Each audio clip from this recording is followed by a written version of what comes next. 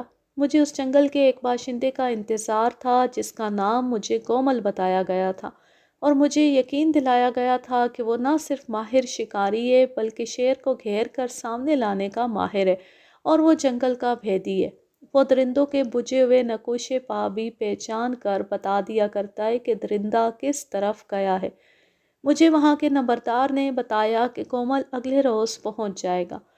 میں دن کے پچھلے پہر سیر کے لیے باہر نکل گیا۔ وہاں قدرتی پودے اور درخت بہت زیادہ تھے۔ اس سے 4-5 فرلانگ دور نوتانوا گاؤں ہے جہاں زیادہ تر لوگ کسان ہیں یا جنگل میں مزدوری کرتے ہیں۔ میں اس گاؤں سے دور ایک اور طرف چلتا گیا۔ کوئی 1 میل دور گیا ہوں گا کہ آگے ایک برساتی نالا نظر آنے لگا جس کے کنارے اونچے تھے اور نالا خشک تھا، کہیں کہیں تھوڑا سا پانی تھا۔ مجھے اپنی دائیں طرف جھاڑیوں میں سرسراہٹ سنائی دی۔ شکاری جنگل کی ایسی سرسراہٹ کو نظر انداز نہیں کیا کرتے۔ میں نے رک کر ادھر دیکھا تو میری رگوں میں خون رک گیا اور میں بت کی طرح ساکت ہو گیا۔ مجھ سے 10-12 قدم دور ایک شیر کھڑا مجھے گھور رہا تھا، اور وہ اپنی ٹانگیں نہایت آہستہ آہستہ اس طرح دوری کر رہا تھا جس طرح شیر اپنے شکار پر جھپٹنے کے لیے کیا کرتے ہیں۔ میرے ہاتھ میں رائفل نہیں تھی۔ مجھے بتایا گیا تھا کہ شیر یہاں سے دور ہوتے ہیں، مگر یہ شیر گاؤں اور ریسٹ ہاؤس کے قریب پھر رہا تھا۔ مجھے زندگی میں پہلی بار پتہ چلا کہ موت کا ذائقہ کیا ہوتا ہے۔ میں ایسی موت نہیں مرنا چاہتا تھا کہ شیر مجھ زندہ کو چیر پھاڑ دے، مگر یہ میرے اختیار میں نہیں تھا۔ خدا کا فیصلہ کچھ اور تھا۔ شیر نے اس طرح ایک طرف دیکھا اور ٹانگیں سیدھی کر کے جمائی لی جیسے اسے میرے ساتھ کوئی دلچسپی نہ ہو۔ وہ منہ پھیر کر آہستہ آہستہ چلا گیا۔ میری جان میں جان آئی۔ وہ جنگل میں غائب ہو گیا اور دور برساتی نالے میں نظر آیا، پھر وہاں سے بھی غائب ہو گیا۔ میں واپس ریسٹ ہاؤس میں آ گیا۔ رات کے وقت مجھے گاؤں کی طرف سے مویشیوں کا شور و غل سنائی دیا۔ ان کی آوازوں سے پتہ چلتا تھا کہ ان پر کوئی خطرہ آن پڑا ہے۔ ذرا ہی دیر بعد اس خطرے کی آواز بھی سنائی دی۔ یہ شیر کی آواز تھی جسے شکاری پہچانتے۔ میں سمجھ گیا کہ شیر نے مویشیوں پر حملہ کر دیا۔ میں ان کی مدد کو نہیں پہنچ سکتا تھا۔ صبح ہوئی تو گاؤں کے بہت سے آدمی میرے پاس آئے۔ وہ ہراساں تھے۔ انہوں نے بتایا کہ رات کو بہت سے مویشی ایک جگہ اکٹھے رکھے جاتے ہیں۔ ان کے ارد گرد جھاڑیوں کی باڑ ہے۔ رات کو ایک شیر باڑ کے اندر آ گیا۔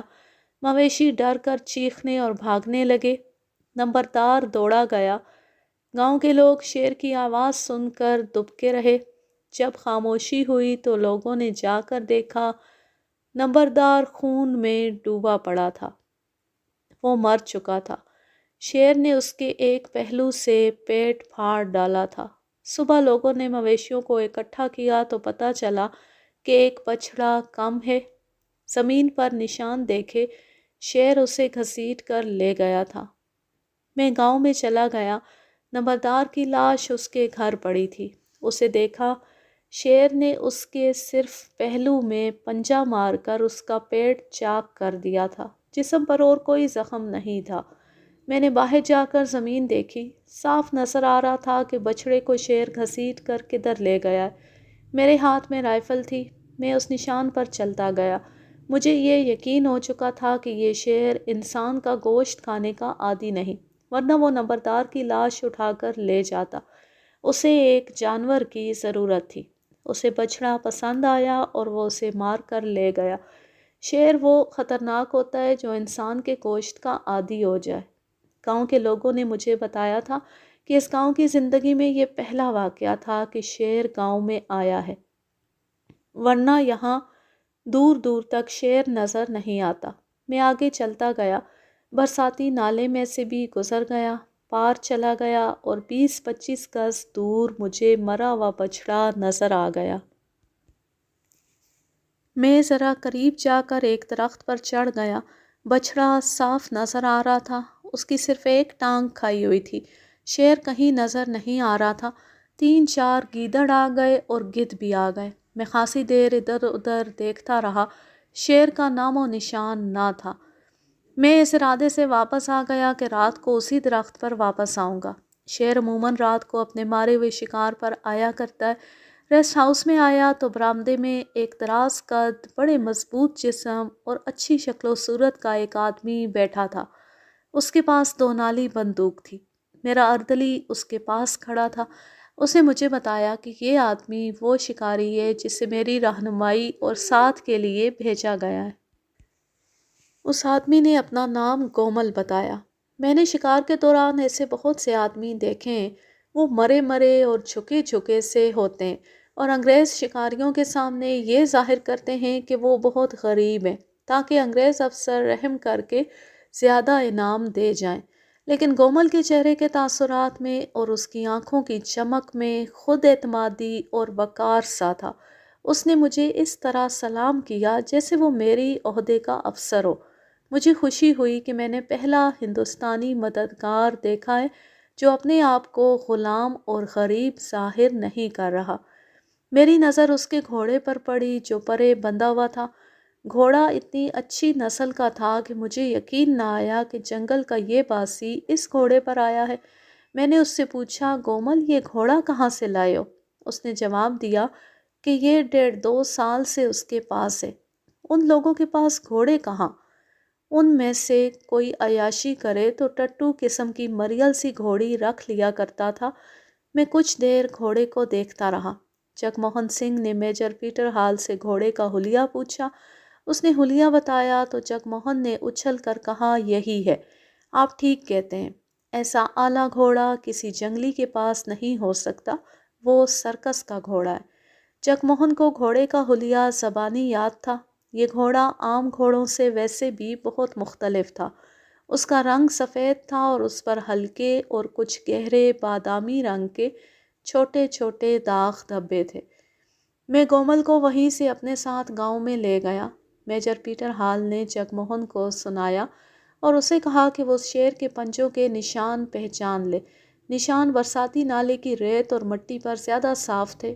گومل نے یہ نشان دیکھے تو وہ ایک نشان کے پاس بیٹھ گیا۔ میں اس پر جھک گیا۔ اس کے منہ سے بڑی دھیمی آواز میں یہ الفاظ نکلے، یہاں آ گیا ہے۔ میں نے اس سے پوچھا، تم اس شیر کو جانتے ہو؟ وہ چونک پڑا، جیسے اسے معلوم ہی نہ تھا کہ میں اس کے ساتھ ہوں۔ اس نے عجیب سی ہنسی ہنس کر کہا، ہاں صاحب بہادر، میں اس شیر کو پہچانتا ہوں، لیکن یہ کسی انسان پر حملہ نہیں کرے گا۔ میں نے اس سے پوچھا کہ وہ اس شیر کو کس طرح جانتا ہے۔ اس نے ادھورے ادھورے سے 2-3 الفاظ منہ سے نکالے، جیسے اس کے ذہن میں معقول جواب آ گیا۔ پھر یوں کہنے لگا، ہم لوگ جنگل کے بھیدی ہیں، کسی ایک شیر یا چیتے کے پاؤں کا نشان دیکھ لیں تو وہ ذہن میں بیٹھ جاتا ہے۔ مجھے اطمینان ہو گیا کہ بڑا ذہین گائیڈ اور مددگار شکاری مل گیا ہے، لیکن شیر کے پنجے کے نشان دیکھ کر اس کے چہرے پر میں نے جو تبدیلی دیکھی وہ بلا وجہ اور بے معنی نہیں تھی۔ ہم ریسٹ ہاؤس میں آ گئے۔ میرے اردلی نے میری عادت کے مطابق وسکی کی بوتل اور گلاس میرے آگے رکھ دیا۔ میں نے ویسے ہی کومل کی طرف دیکھا۔ وہ وسکی کی بوتل کی طرف للچائی ہوئی نظروں سے دیکھ رہا تھا۔ میں نے ایک اور گلاس منگوا کر اسے وسکی ڈال دی۔ یہ آدمی مجھے اچھا لگا تھا اور مجھے شک ہو گیا تھا کہ یہ شخص خود ایک مجسم راز ہے یا کوئی اور خاص بات ہے جسے یہ مجھ سے چھپانے کی کوشش کر رہا ہے۔ بہرحال یہ آدمی میرے لیے دلچسپ تھا۔ انگریزوں کی ذہانت کے متعلق میں آپ کو ایک بات بتا دوں۔ اس قوم نے آدھی دنیا پر بادشاہی کی ہے۔ یہ انگریزوں کے اوصاف کا کرشمہ تھا۔ انگریز ڈسپلن، کام اور دیانتداری کو اپنا مذہب سمجھتے تھے۔ ان میں انسان شناسی کا وصف خاص طور پر تھا۔ جس ملک پر حکومت کرتے تھے وہاں کے لوگوں کی نفسیات، معاشرت اور مذہب سے گہرائی تک واقفیت حاصل کر لیتے تھے۔ انسان کا چہرہ پڑھ کر اس کے ساتھ ناپ تول کر بات کرتے تھے۔ میں یہاں تک کہوں گا کہ ہمارے متعلق جو انگریز کو معلوم تھا وہ ہم خود بھی نہیں جانتے تھے۔ اس میجر نے گومل کو دیکھا تو وہ اس جنگلی میں دلچسپی لینے لگا۔ میجر پیٹر ہال نے جگموہن کو یہ دلچسپ کہانی سناتے ہوئے کہا، میں نے گومل سے کہا کہ اس شیر کو مارنا ضروری ہو گیا ہے کیونکہ اس نے مویشیوں پر حملہ کیا تو اسے ایک بچھڑا مل گیا۔ یہ اس کے لیے آسان شکار تھا۔ وہ اب مویشیوں پر ہی حملے کرتا رہے گا اور یہ خطرہ بھی ہے کہ مویشیوں کے ساتھ انسان بھی ہوتے، شیر کہیں انسان کے گوشت کو نہ چکھ لے۔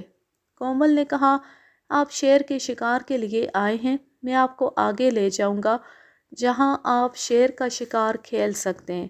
میں آپ کو ایک تفریح کرانا چاہتا ہوں۔ ہم شیر کو زندہ پکڑیں گے۔ میں پنجرہ بناؤں گا جو دراصل پھندا ہوگا۔ میں نے اسے کہا کہ وہ اپنے ساتھ مجھے بھی مروائے گا اور وہ ایسا مذاق نہ کرے۔ کومل نے اسے بتایا کہ وہ شکار کا اتنا ماہر نہیں جتنی اسے درندوں اور جانوروں کو پھندوں میں پھانسنے کی مہارت ہے، اور یہ کھیل بڑا ہی دلچسپ ہے۔ اس نے مجھے یہ بھی بتایا کہ بعض مہاراجے اور نواب شیروں، ہرنوں، باراسنگوں وغیرہ کے بچے پالنے کے لیے خریدتے ہیں۔ وہ کئی بچے بیچ چکا ہے، اور ایک سرکس کو بھی اس نے شیر کا ایک بچہ، لنگور اور بندر سپلائی کیے تھے۔ حکومت کے افسروں نے اسے ایک بار ایک جوان شیر پکڑنے کو کہا تھا جو اس نے پھندے میں پھانس دیا تھا۔ یہ شاید کسی چڑیا گھر کے لیے تھا۔ میں نے تفریح اور تماشے کے لیے اسے کہہ دیا کہ اس شیر کو پھانس لے۔ اس نے اسی وقت جا کر گاؤں سے کچھ آدمی ساتھ لیے اور اگلے دن دوپہر تک ایک بہت بڑا بانسوں کا پنجرہ تیار کر لیا۔ اس میں کیل نہیں لگائے گئے تھے۔ بانسوں کو سن یا بان کی قسم کی لمبی گھاس سے باندھا گیا تھا۔ گومل کہتا تھا کہ یہ گھاس بہت تیز چھرے سے ہی کٹ سکتی ہے۔ وہ پنجرہ اٹھوا کر اور مجھے ساتھ لے کر جنگل میں 2 میل اندر چلا گیا۔ بکری کا ایک بچہ بھی اس نے ساتھ لے لیا تھا۔ اس نے پنجرہ ایک جگہ رکھوایا اور بکری کے بچے کو اس کے اندر ایک کونے میں باندھ دیا۔ ایک رسی بانس کی ایک کیل سے باندھی اور سامنے والا دروازہ اوپر اٹھا دیا۔ دروازہ اوپر ہی اٹک گیا۔ اسے بانس کے کیل نے روک لیا تھا۔ گومل ہاتھوں اور گھٹنوں کے بل پنجرے میں گیا۔ جو ہی وہ پنجرے میں داخل ہوا، رسی نے بانس کی کیل کو کھینچ لیا اور دروازہ گر پڑا۔ پنجرہ بند ہو گیا۔ میں نے دروازہ اٹھایا۔ کومل ہنستا ہوا باہر آیا۔ اس نے دروازے کے نیچے کیل لگا دیا اور بکری کے بچے کو اندر ہی بندھا چھوڑ کر ہم واپس آ گئے۔ گومل نے کہا کہ شیر جب بکری کے بچے کو مار چکے گا تو اسے پتہ چلے گا کہ وہ بند ہو گیا ہے، پھر وہ بڑی زور سے گرجے گا۔ ہم ریسٹ ہاؤس کو آنے کی بجائے ادھر ادھر گھومتے پھرتے رہے۔ سورج غروب ہونے سے کچھ دیر پہلے پنجرہ دیکھنے گئے۔ شیر کی آمد رات کو متوقع تھی، لیکن ہم نے پنجرے کا دروازہ بند دیکھا۔ پنجرے میں بکری کا بچہ تھا، شیر نہیں تھا۔ کومل نے سب سے پہلے زمین دیکھی۔ شیر آیا تھا، پنجوں کے نشان صاف تھے۔ گومل نے دروازہ اوپر اٹھایا تو اسے وہاں شیر کے کچھ بال دکھائی دیے جو اس نے مجھے بھی دکھائے۔ شیر آیا تھا، لیکن پنجرے کے دروازے میں اس نے قدم رکھا تو اوپر سے دروازہ گر پڑا۔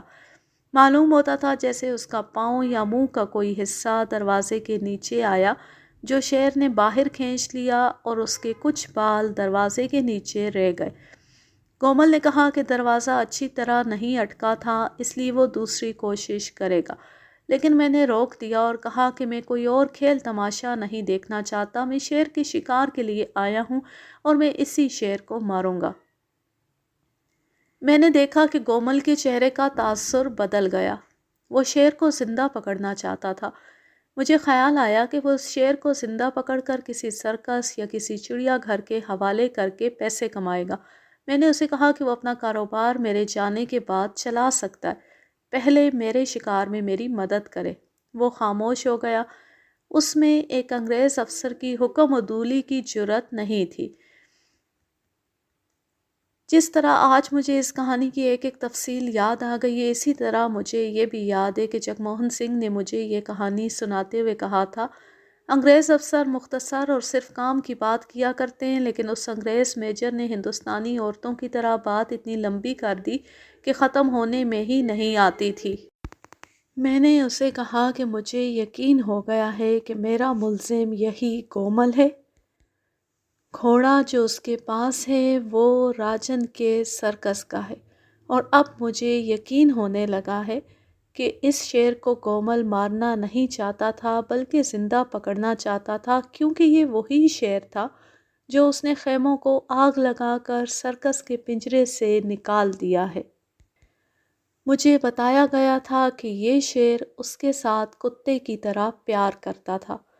جگ موہن نے مجھے سنایا کہ انگریز میجر ایک ہندوستانی سب انسپکٹر کی یہ بدتمیزی برداشت نہ کر سکا۔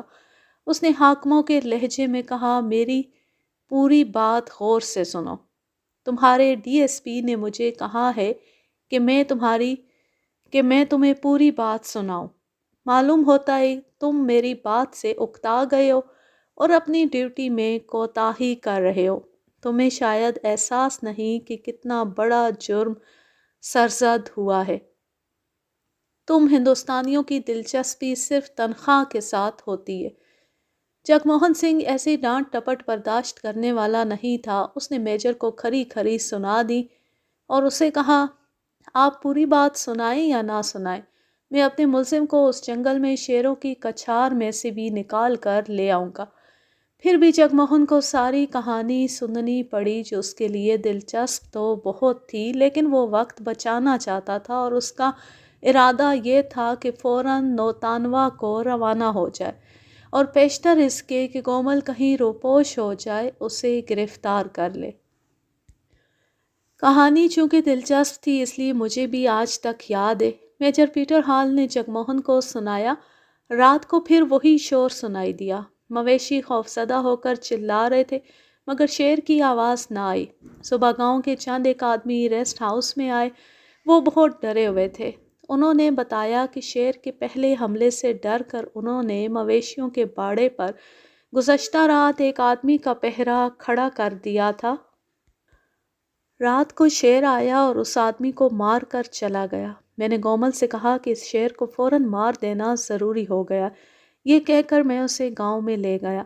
لاش دیکھی، وہ ایک جوان آدمی تھا۔ شیر نے اس کا سر منہ میں لے کر کچل ڈالا تھا۔ اب مجھے یقین ہو گیا کہ شیر آدم خور نہیں ہے اور اسے انسان کے گوشت کے ساتھ ذرا سی بھی دلچسپی نہیں، ورنہ وہ لاش اپنے ساتھ لے جاتا۔ میرا یہ خطرہ صحیح ثابت ہوا کہ شیر مویشیوں کو آسان شکار سمجھ کر اسی باڑے میں آیا کرے گا۔ میں کومل کو ساتھ لے کر ریسٹ ہاؤس گیا۔ کھانے پینے کا سامان تھیلوں میں ڈال کر ہم شیر کے تعاقب میں چل پڑے۔ کومل شیر کے پنجوں کے نشان دیکھنے کا ماہر تھا۔ وہ مجھے صحیح سمت لے جا رہا تھا۔ نشان مجھے بھی نظر آ رہے تھے۔ ہم بہت دور نکل گئے۔ آگے پگڈنڈی آ گئی۔ ہم اس پر جا رہے تھے کہ شیر تقریباً 100 گز دور جاتا نظر آیا۔ اس کا ایک پہلو ہماری طرف تھا۔ وہ جس طرف جا رہا تھا وہاں چند قدم آگے گھنی جھاڑی تھی۔ مجھے اپنے نشانے پر بھروسہ تھا۔ میں نے ایک خطرہ مول لیا، رائفل کندھے سے لگائی اور گولی چلا دی۔ شیر پوری طرح گرا نہیں، اس کے جسم کا پچھلا حصہ زمین سے لگا اور شیر دوڑ کر جھاڑی میں غائب ہو گیا۔ کومل نے کہا، صاحب بہادر، اب یہ شیر اور زیادہ خطرناک ہو گیا ہے کیونکہ زخمی ہو گیا ہے۔ یہی وہ خطرہ ہے جو میں نے مول لیا تھا۔ زخمی شیر بے حد خطرناک ہوتا ہے۔ زخمی شیر کا تعاقب کر کے اسے مارنا ہی پڑتا ہے۔ اگر اسے زندہ چھوڑ دیا جائے تو وہ جس انسان کو دیکھتا ہے اس پر حملہ کرتا ہے اور بڑا ہولناک انتقام لیتا ہے۔ میں اور کومل وہاں گئے جہاں شیر کو میری گولی لگی تھی۔ ہم اب بہت محتاط تھے۔ شیر کا حملہ کسی بھی لمحے متوقع تھا۔ وہاں خون تھا، شیر نہیں تھا۔ آگے گھنی جھاڑی تھی۔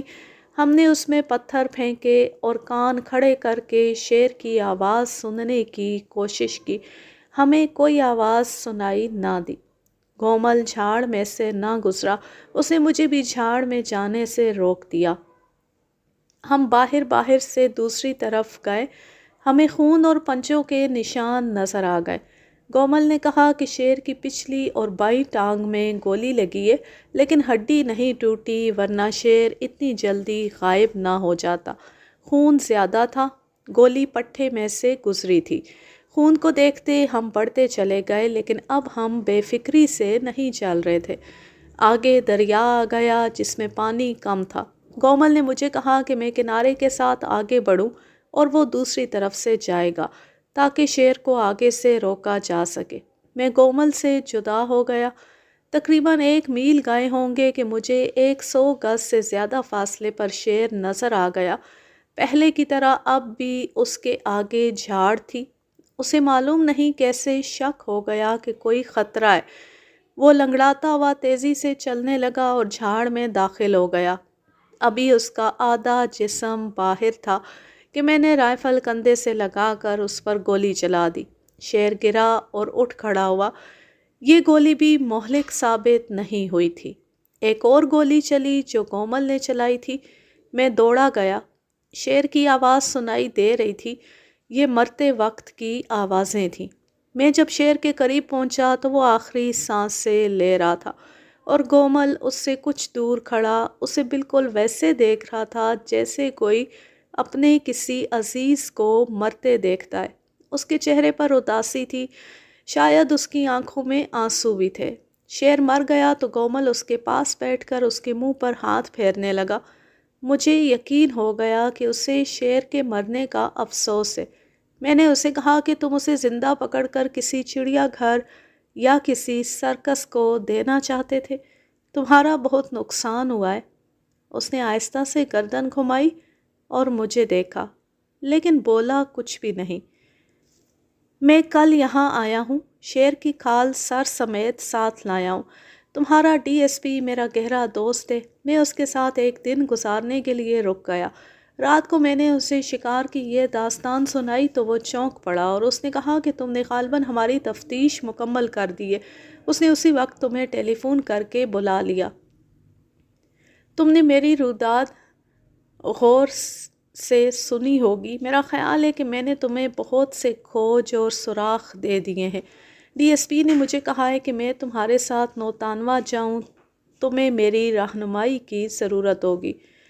ڈی ایس پی کی ہدایت کے مطابق میجر پیٹر ہال اور جگموہن سنگھ یہ سکیم بنا کر گومل کی گرفتاری کے لیے روانہ ہوئے کہ نوتانوا کے ریسٹ ہاؤس میں رات کے وقت پہنچیں گے تاکہ وہاں کسی کو پتہ نہ چلے کہ میجر پیٹر ہال کے ساتھ پولیس بھی آئی ہے۔ کھانے پینے کے انتظام کے لیے میجر پیٹر ہال کا اردلی اور پولیس ہیڈ کوارٹر کے انتظام کے تحت ایک باورچی پہلے ہی روانہ کر دیے گئے۔ جگموہن کے ساتھ 4-5 کانسٹیبل تھے۔ یہ پارٹی سکیم کے مطابق رات کو وہاں پہنچی۔ جگموہن اور کانسٹیبلوں کو چھپ کے رہنا تھا۔ رات کو ہی میجر نے گاؤں کے سرکاری آدمی کو بلایا اور اسے کہا کہ وہ گومل کو ڈھونڈ کر اسے کل دن کو یہاں پہنچنے کو کہے۔ میجر نے پیغام کے ساتھ یہ بھی کہلا بھیجا کہ کانگریس کرنل کو شیر کی کھال چاہیے، اس لیے میں راستے سے واپس آ گیا ہوں۔ گومل قریب ہی کہیں مل گیا اور دوسرے دن ریسٹ ہاؤس آ گیا۔ وہ اسی گھوڑے پر آیا تھا۔ میجر پیٹر ہال نے اسے جس کمرے میں بٹھایا اس کے ساتھ والے کمرے میں جگموہن اور کانسٹیبل موجود تھے۔ جگموہن نے دروازے کا کواڑ ذرا سا کھول رکھا تھا تاکہ میجر اور گومل کی باتیں سن سکے۔ میجر نے گومل کو وسکی پلائی اور اسے کہا کہ ایک کرنل انگلینڈ جا رہا ہے۔ وہ شیر کی کھال اپنے ساتھ لے جانا چاہتا ہے۔ وہ اس شیر کی کھال لینا چاہتا تھا جو ہم دونوں نے مارا ہے، لیکن میں یہ کھال نہیں دینا چاہتا تھا۔ اس نے کہا کہ جاؤ اور ایک اور شیر مار لاؤ۔ وہ میرا دوست ہے، میں اسے مایوس نہیں کرنا چاہتا، اس لیے میں واپس آ گیا ہوں۔ میجر پیٹر ہال فوج کا افسر تھا، پولیس کا نہیں تھا۔ اس نے یہ احمقانہ حرکت کی کہ گومل سے ایسے سوال کرنے شروع کر دیے کہ اسے شک ہو گیا۔ پہلے اس نے پوچھا کہ یہ گھوڑا کہاں سے لیا تھا۔ گومل نے گول مول سا جواب دیا تو میجر نے کہا کہ یہ کسی سرکس کا گھوڑا معلوم ہوتا ہے۔ اس کے بعد اس نے گومل سے پوچھا، مجھے یقین ہے کہ جو شیر ہم نے مارا ہے اس کے ساتھ تمہارا کوئی گہرا تعلق تھا۔ تم نے پہلے روز اس کے پنجوں کے نشان پہچان کر کہا تھا کہ یہ یہاں آ گیا ہے۔ کیا بات ہے گومل؟ گومل نے اسے گول مول جواب دیا۔ جگموہن ابھی سامنے نہیں آ سکتا تھا ورنہ وہ خود پولیس کے طریقے سے پوچھ گچھ کرتا۔ وہ دوسرے کمرے میں پریشان ہو رہا تھا۔ میجر نے گومل سے پوچھا، کریم گنج میں راجن کے سرکس کو آگ لگی تھی۔ سنا ہے راجن کے ساتھ تمہارا کوئی تعلق تھا؟ اس انگریز کی نسبت جنگلوں میں رہنے والا گومل عقل مند تھا۔ وہ بھانپ گیا کہ یہ صاحب جو کل جا کر آج پھر واپس آ گیا ہے، یہ کھال کی خاطر ایک اور شیر مارنے کو نہیں آیا۔ گومل پگے ہوئے تھا، اس کے پاس بندوق تھی، میجر کی رائفل ابھی بند پڑی تھی۔ گومل اٹھ کھڑا ہوا اور اس نے بندوق کی نالی میجر پیٹر ہال کی طرف کر دی۔ تم مجھے پکڑنے آئے ہو، گومل نے غصے سے کہا، اور کہتے ہو کہ ایک دوست کے لیے شیر کی کھال لے جانی ہے؟ میں اسے تمہاری کھال دوں گا۔ یہ گھوڑا راجن کے سرکس کا ہے، تم اب کریم گنج کی پولیس تک زندہ نہیں پہنچ سکو گے۔ میجر پیٹر ہال کی آنکھیں ٹھہر گئی تھی، اس کے منہ سے بات نہیں نکلتی تھی۔ اب جگموہن سنگھ تماشائی بنا نہیں رہ سکتا تھا۔ وہ جس دروازے کے ساتھ لگا کھڑا تھا وہ گومل کے دائیں طرف تھا۔ جگموہن ریوالور ہاتھ میں لے کے دروازے سے آگے آ گیا اور گومل کی طرف ریوالور کر کے بولا، رائفل نیچے کر لو گومل۔ گومل نے جگموہن کی طرف دیکھے بغیر گولی چلا دی۔ جگموہن اسے ریوالور کی گولی سے ہلاک کر سکتا تھا، لیکن اسے زندہ پکڑنا زیادہ بہتر سمجھا۔ ادھر گومل کی بندوق فائر ہوئی، ادھر سے جگموہن نے اس کے ہاتھ پر ریوالور فائر کیا۔ فاصلہ بمشکل 4 گز تھا۔ گولی گومل کے ہاتھ میں سے گزر گئی اور اس کی بندوق گر پڑی۔ کانسٹیبل دوڑے آئے اور گومل کو جکڑ لیا۔ میجر پیٹر ہال کو دیکھا، اس کی موت یقینی تھی کیونکہ گومل ماہر نشانے باز تھا، لیکن میجر زندہ تھا۔ کارتوس کے تھوڑے سے چھرے اس کے کندھے میں اس جگہ لگے تھے جہاں ہنسلی ختم ہوتی اور بازو شروع ہوتا ہے، باقی چھرے ایک طرف نکل گئے تھے۔ میجر کا اردلی اور دوسرا نوکر بھی آ گیا تھا۔ میجر نے اپنا بیگ منگوایا جس میں فرسٹ ایڈ کا سامان تھا۔ گومل اب ہلنے کے قابل نہیں رہا تھا۔ میجر پیٹر ہال کے کندھے پر جگموہن نے پٹی باندھ دی۔ خون پوری طرح نہیں رک رہا تھا۔ گومل کے ہاتھ پر بھی پٹی باندھ دی گئی جو کافی نہیں تھی، اس کے ہاتھ میں سے گولی پار ہو گئی تھی۔ دونوں زخمیوں کی حالت ٹھیک نہیں تھی۔ لاری 4 میل دور سے ملتی تھی۔ میجر پیٹر ہال گومل کے مسروقہ گھوڑے پر سوار ہو گیا، باقی سب کے لیے ٹٹو منگوائے گئے۔ لاری کے اڈے تک پہنچے، وہاں صرف ایک لاری خالی کھڑی تھی۔ لاری مسافروں سے بھر جاتی تو چلتی تھی، چونکہ ایمرجنسی تھی اور لاری ایک انگریز افسر اور پولیس کو درکار تھی، اس لیے وہ سب اس میں سوار ہو گئے اور لاری چل پڑی۔ گھوڑا کریم گنج تک پہنچانے کے لیے ایک کانسٹیبل کو اس پر سوار کیا گیا۔ پہلے ڈی ایس پی کے دفتر میں گئے۔ میجر پیٹر ہال کو وہاں کے ہسپتال میں داخل کر دیا گیا اور گومل کی مرہم پٹی کروا کے ڈی ایس پی نے کہا کہ اسے کریم گنج لے جاؤ اور اس سے بیان لے کر شہادتیں اکٹھی کرو اور مقدمہ تیار کرو۔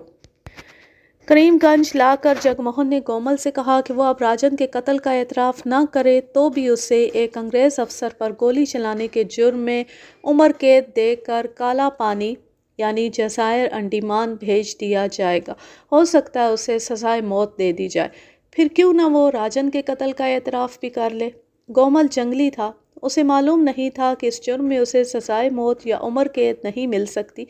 جگموہن نے ڈرایا کہ کالا پانی کی عمر قید بڑی ظالم سزا ہے، وہ ہر روز مرے گا اور ہر رات زندہ ہوگا۔ ایسی زندگی سے بہتر ہے کہ قتل کا اقبال کر لو اور پھانسی پا کر ایک ہی بار مر جاؤ۔ جگموہن نے اسے کہا، تم جیسا دلیر اور غیرت مند آدمی عمر قید نہیں کاٹ سکے گا۔ اگر تم کالا پانی جا کر بیمار پڑ گئے تو تمہیں مرنے کے لیے جنگل میں پھینک دیا جائے گا یا سمندر میں پھینک دیں گے جہاں تمہیں مچھلیاں کھائیں گی۔ اسی طرح جگموہن نے اسے بالکل غلط اور بڑی ڈراؤنی باتیں سنا کر اس قدر دہشت زدہ کر دیا کہ گومل نے بے اختیار کہا، مجھے پھانسی کی سزا دلا دو۔ پھر اس نے جگموہن سے منت کی کہ اسے شراب منگوا دے۔ گومل پیتا بہت تھا۔ جگموہن نے شراب کی بوتل منگوا لی اور گومل نے اقبالی بیان دینا شروع کر دیا۔ مجھے بالکل یاد نہیں کہ میرا باپ کون تھا اور ماں کون تھی۔ ایسے معلوم ہوتا ہے جیسے جنگل کے جانوروں اور درندوں کے ساتھ پل کر میں جوان ہوا ہوں۔ آپ کو اس سے تو کوئی غرض نہیں ہوگی کہ میں کہاں سے آیا ہوں۔ 10-12 سال کی عمر میں اسی جنگل میں نوتانوا سے 40 میل دور ایک بنگلے میں پنکھا ہلانے کے لیے نوکر ہوا تھا۔ اس زمانے میں بجلی نہیں ہوتی تھی۔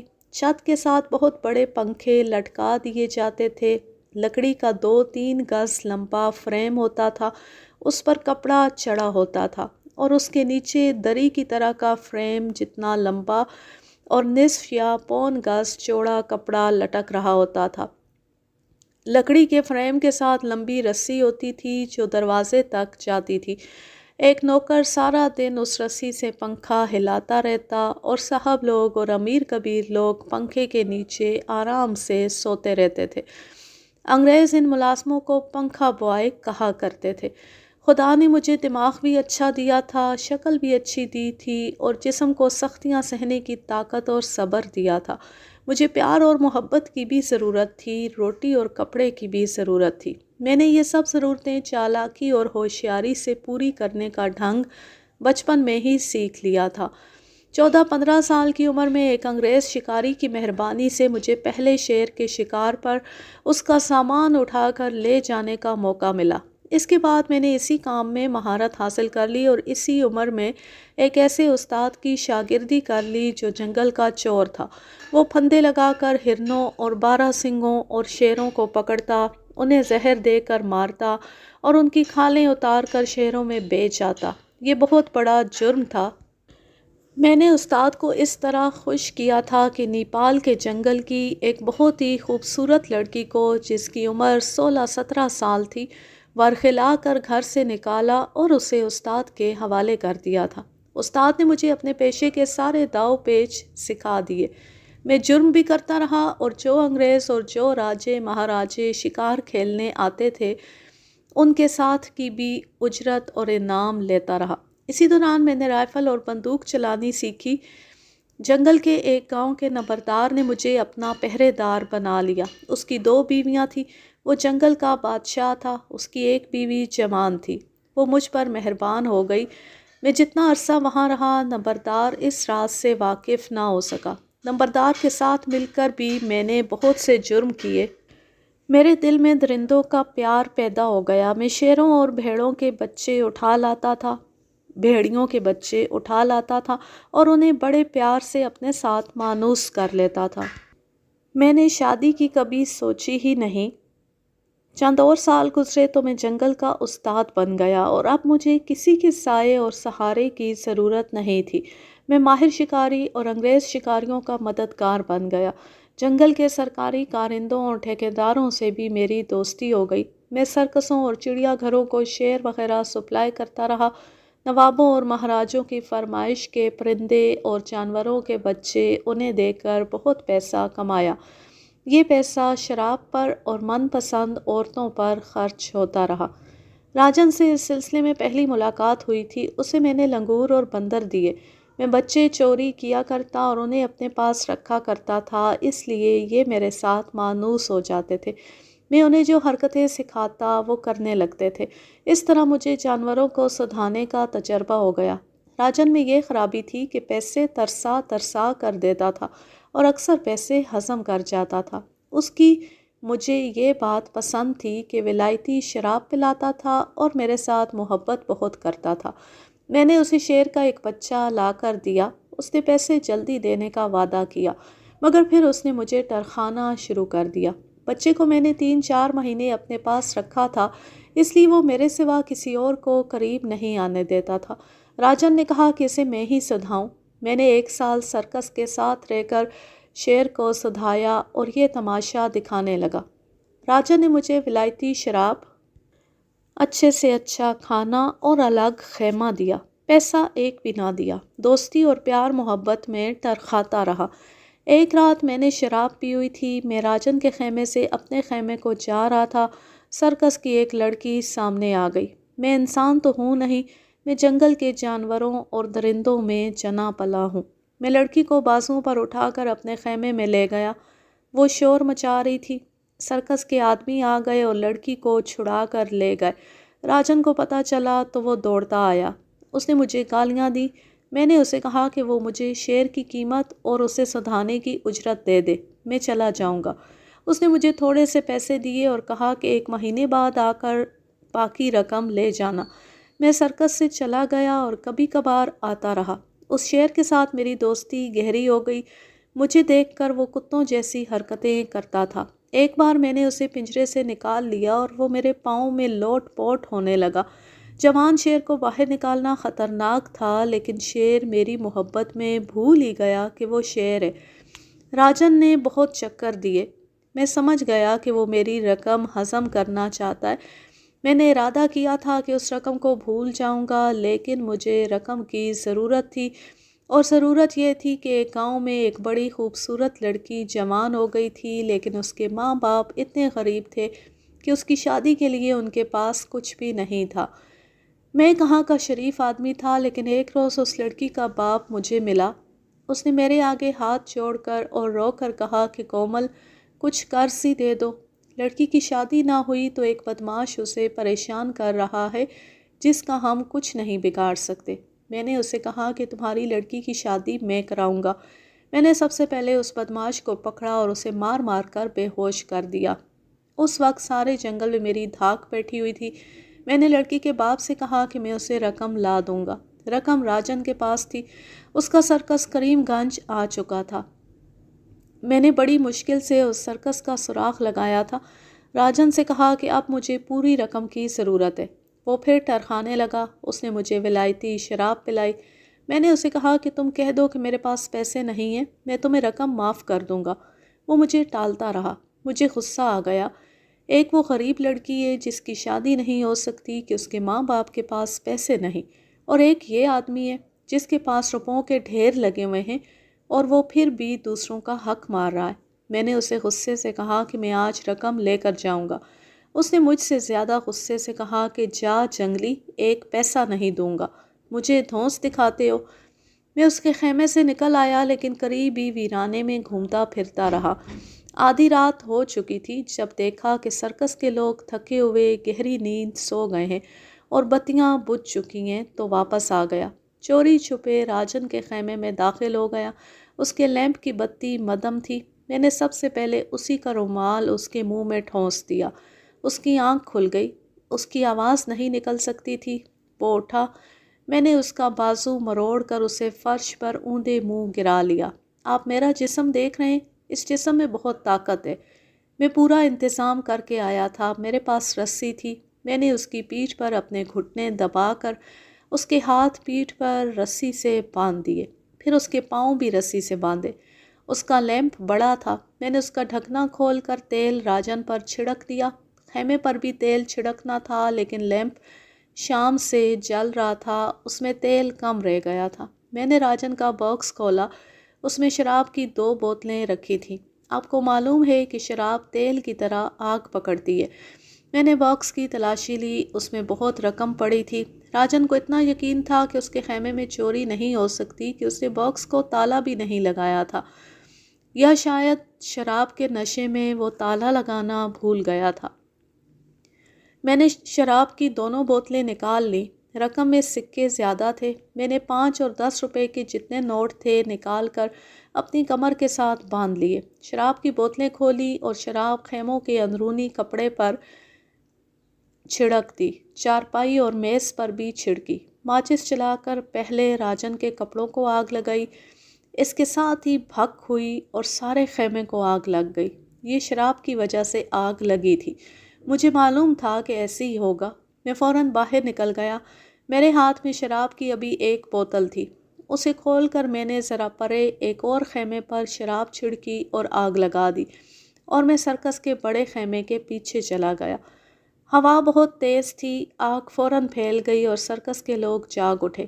ایسی ہڑبونگ اور افراتفری مچی کہ کسی کو کسی کا ہوش اور خیال نہ رہا۔ بھگدڑ تھی۔ آگ پر پانی پھینکنے کی بجائے لوگ ادھر ادھر بھاگ رہے تھے۔ مجھے امید نہیں تھی کہ آگ اتنی تیزی سے پھیلے گی۔ میری نظر اس گھوڑے پر تھی۔ میں اس طرف چلا گیا جہاں جانور بندھے ہوئے تھے۔ میں نے بڑے آرام سے گھوڑے کے پاؤں کا پٹا کھولا اور اس طرف نکل گیا جدھر اندھیرا تھا۔ میں محفوظ فاصلے پر پہنچ گیا تو مجھے شیروں کی گرج سنائی دی۔ مجھے اپنے شیر کا خیال آ گیا۔ میں سمجھا کہ آگ شیروں اور چیتوں کے پنجروں تک پہنچ گئی ہے، اور ان کے ڈر سے کوئی ان کے پنجرے کھولنے کی جرات نہیں کرے گا اور یہ درندے بیچارے زندہ جل جائیں گے۔ میں نے گھوڑا ایک درخت کے ساتھ باندھا اور سرکس کی طرف دوڑ پڑا۔ اب سرکس کے آدمی تالاب سے پانی لا رہے تھے۔ میری واردات ہر طرح سے کامیاب رہی تھی۔ جہاں پنجرے تھے وہاں اندھیرا تھا، آگ دور تھی، اور آگ اور پنجروں کے درمیان سرکس کا بڑا خیمہ تھا جو بہت وسیع اور گول ہوتا ہے۔ لوگ پانی دوسری طرف سے لا رہے تھے۔ میں اپنے شیر کے پنجرے کے اوپر جا کر اس کا دروازہ کھولنے کی بجائے اس کے سامنے چلا گیا اور آہستہ سے آواز دی، تارا۔ میرے شیر کا نام تارا تھا۔ اس نے میری آواز پہچان لی۔ میں نے پنجرے کا دروازہ اٹھایا اور شیر کے منہ پر ہاتھ پھیرا۔ وہ باہر کود آیا۔ میں نے اسے زندہ جلنے سے بچا لیا تھا۔ میں گھوڑے تک گیا اور اس کی ننگی پیٹھ پر سوار ہو گیا۔ شیر ساتھ تھا۔ کوئی جانور شیر کے قریب نہیں ٹھہر سکتا۔ گھوڑے تو شیر کی بو پا کر سرپٹ دوڑ پڑتے، لیکن یہ گھوڑا شیروں کی بو اور ان کی دن رات کی گرج اور دھاڑ کا عادی تھا، اس لیے نہ ڈرا۔ میں صبح سے پہلے اپنے ٹھکانے پر پہنچ گیا جو گھنے جنگل میں تھا۔ شیر میرے جھونپڑے کے باہر گھومتا پھرتا رہتا تھا، اپنا شکار مار کر کھا آتا تھا۔ 2-3 دنوں بعد شیر کہیں نکل جاتا تھا۔ میں گھوڑے پر بیٹھا اور وہ تمام رقم جو راجن کے باکس سے نکالی تھی اس لڑکی کے باپ کو دے دی، جس کی شادی غربت کی وجہ سے رکی ہوئی تھی۔ شیر نے کوئی 1 مہینہ میرا ساتھ دیا۔ ایک رات اسے ایک شیرنی کی آواز سنائی دی۔ میں اس آواز کو اچھی طرح پہچانتا تھا۔ شیرنی کسی شیر کو پکار رہی تھی۔ تارا اس کی آواز پر دوڑ پڑا۔ اس کے بعد میں نے اسے اس وقت دیکھا جب یہ انگریز افسر میجر پیٹر ہال شکار کے لیے گیا تھا۔ میرا شیر جوان ہو گیا تھا اور اس کی جوانی تنہائی میں گزر رہی تھی۔ آپ شاید حیران ہو رہے ہوں گے کہ ایک شیر ایک انسان کے ساتھ کتے کی طرح پیار کرتا تھا۔ میں جنگل کے جانوروں اور درندوں کی فطرت سے واقف ہوں۔ یہ شیر جب چند دنوں کا بچہ تھا تو اسے میں اٹھا لایا تھا۔ اسے میں اپنے ساتھ سلاتا اور دودھ پلاتا تھا۔ سرکس میں لے جا کر میں 1 سال سے زیادہ عرصہ اس کے ساتھ رہا اور اسے انسانی بچوں کی طرح گود میں اٹھاتا، کھلاتا پلاتا اور کرتب سکھاتا رہا۔ پھر یہ بڑا ہوا تو اس کا واسطہ انسانوں کے ساتھ رہا، اس لیے یہ انسان کو اپنا دشمن یا اپنا شکار نہیں سمجھتا تھا۔ مگر شیرنی کی ایک خاص آواز نے اسے جنگل کا شیر بنا دیا اور یہ مجھ سے جدا ہو گیا۔ تقریباً 2 مہینے بعد مجھے نوتانوا کے ڈاک بنگلے میں اس انگریز افسر کو شکار میں مدد اور رہنمائی کے لیے بلایا گیا۔ ظاہری طور پر یہی میرا پیشہ تھا۔ میں وہاں گیا تو پتہ چلا کہ ایک شیر نے رات کو مویشیوں کے باڑے پر حملہ کیا ہے۔ میں نے جا کر زمین پر شیر کے پگ یعنی پنجوں کے نشان دیکھے تو میں نے اپنے شیر تارا کو پہچان لیا۔ اس کے پگ تو میں کبھی بھول ہی نہیں سکتا۔ میں درندوں کے پگ پہچاننے کا ماہر ہوں۔ میں نہیں چاہتا تھا کہ یہ شیر مارا جائے۔ میں نے صاحب سے کہا کہ اسے زندہ پکڑ کر اپنے پاس رکھنے کی کوشش کروں گا اور اگر یہ میرے پاس رہ گیا تو کسی نواب یا مہاراجے کو دے آؤں گا، بڑی اچھی قیمت مل سکتی تھی۔ لیکن شیر پنجرے میں یعنی پھندے میں نہ آیا۔ میں نے یہ بھی کوشش کی کہ اس انگریز شکاری کو جنگل کے کسی دوسرے حصے میں لے جاؤں اور وہ کوئی اور شیر مار لے، لیکن ایسا ممکن نہیں تھا کیونکہ یہ جنگل بلاکوں میں تقسیم ہے اور اس انگریز کو صرف اس بلاک کا اور صرف ایک شیر مارنے کا لائسنس ملا تھا۔ دوسرے دن اس شیر نے ایک اور آدمی کو مار ڈالا لیکن اسے کھایا نہیں۔ وہ بدقسمت آدمی اس کے شکار کے آگے آ گیا ہوگا۔ انگریز شکاری نے کہا کہ وہ اسی شیر کو مارے گا۔ دراصل شیر وہاں سے 4-5 میل دور تھے۔ میرا شیر اس علاقے میں اکیلا آ گیا تھا۔ اس کے دن پورے ہو گئے۔ ہم نے اس کا تعاقب کیا تو صاحب نے اناڑیوں کی طرح گولی چلا کر اسے زخمی کر دیا۔ اس سے یہ شیر بہت خطرناک ہو گیا تھا۔ ایک جگہ پھر شیر نظر آیا تو صاحب نے پھر گولی چلا دی۔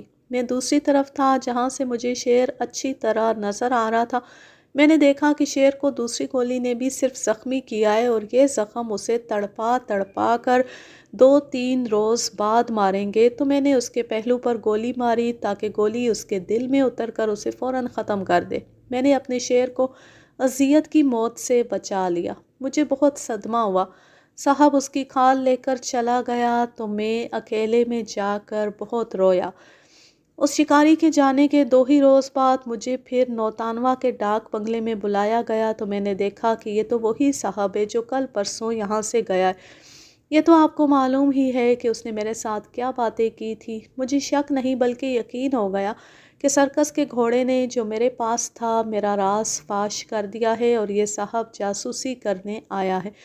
میں بچہ یا اناڑی نہیں تھا۔ اس نے سوال ہی ایسے پوچھے کہ میں بھانپ گیا کہ یہ کیوں آیا ہے۔ اگر مجھے ذرا سا بھی اشارہ مل جاتا کہ ڈاک بنگلے میں پولیس بھی موجود ہے تو میں فرار ہو جاتا، پھر دیکھتا کہ کون مجھے اس جنگل میں ڈھونڈتا ہے۔